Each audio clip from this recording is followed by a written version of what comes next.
শুধুমাত্র কুমারগঞ্জের এই ঘটনায় নয়, গত কয়েকদিন ধরে আমরা দেখেছি একের পর এক জায়গা, সেটা ফারাক্কা, যেভাবে সেখানে তৃণমূল বিধায়ক মনিরুল ইসলাম তার নেতৃত্বে তাণ্ডব চলে।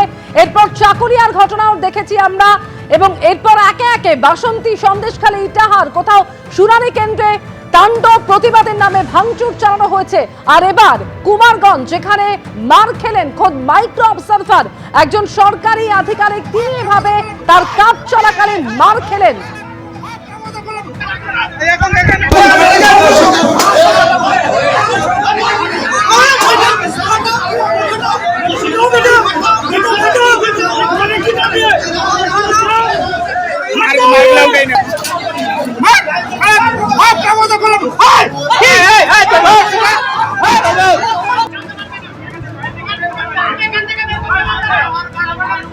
পুলিশের সামনে কমিশনের আধিকারিককে আঙুল উঁচিয়ে শাসানি দেওয়া হচ্ছে, আর সেই বিক্ষোভের মধ্যে পড়ে মাইক্রো অবজারভার দিব্যেন্দু গড়াইকে চড় মারছেন একজন।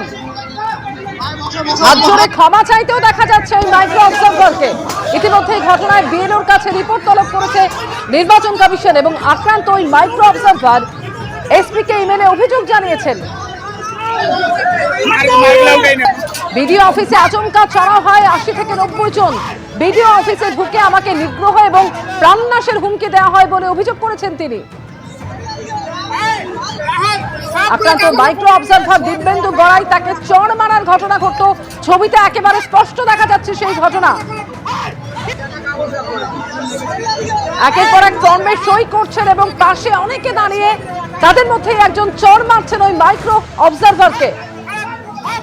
পুলিশের সামনেই এই ঘটনা ঘটছে, তখন আঙুল উঁচিয়ে শাসানি দিচ্ছেন বেশ কয়েকজন।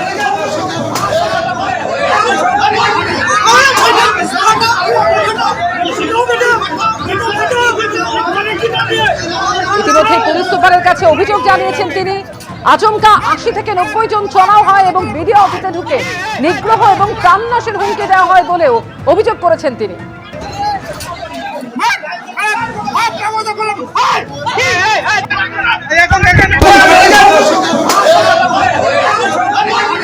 এই মুহূর্তে টেলিফোনে আমাদের সঙ্গে রয়েছেন প্রতিনিধি সুদীপ চক্রবর্তী। সুদীপ, আক্রান্ত ওই মাইক্রো অবজারভার তিনি পুলিশ সুপারকে ইমেলে অভিযোগও জানিয়েছেন। এখনো পর্যন্ত যারা এই ঘটনা ঘটালো তাদের বিরুদ্ধে কোনো ব্যবস্থা কি নেওয়া হয়েছে? সুদীপ, দেখো, তোমাকে বলি, গতকালকে যে কুমারগঞ্জ বিডিও অফিসে ঢুকে যে মাইক্রো অবজারভার দিব্যেন্দু গায়েনকে 80 থেকে 90 জনের মব এসে তাকে কিন্তু যথেচ্ছভাবে মারধর করে, এমনটাই তিনি অভিযোগ করেছেন। তাকে তাদের এই মারধরের ফলে সে বুকে ব্যথা অনুভব করছে, বুকে পাশাপাশি তার পিঠেও ব্যথা অনুভব করছেন, এমনটা জানিয়ে কিন্তু তিনি বালুরঘাটের পুলিশ সুপার তিনি একটা অভিযোগ করেছেন, ইমেল ব্যবহার করেছেন। কিন্তু এখনো পর্যন্ত পুলিশ কাউকে গ্রেপ্তার করতে পারেনি, এমনটাই কিন্তু পুলিশ সূত্রে আমরা জানতে পারছি। পাশাপাশি পুলিশ সুপারকে ফোন করালে কিন্তু তিনি তার ফোনটি ধরেননি, এবং পাশাপাশি এখনো পর্যন্ত কিন্তু কেউই অ্যারেস্ট হয়েছে। সুপ্রিম কোর্টের নির্দেশের পরেও কিন্তু যে এসআইআর শুনানির যে তাণ্ডব চলছে, সেটা কিন্তু এখনো থামেনি। অমৃতা, ধন্যবাদ সুদীপ। এবিপি আনন্দ, এগিয়ে থাকে, এগিয়ে রাখে।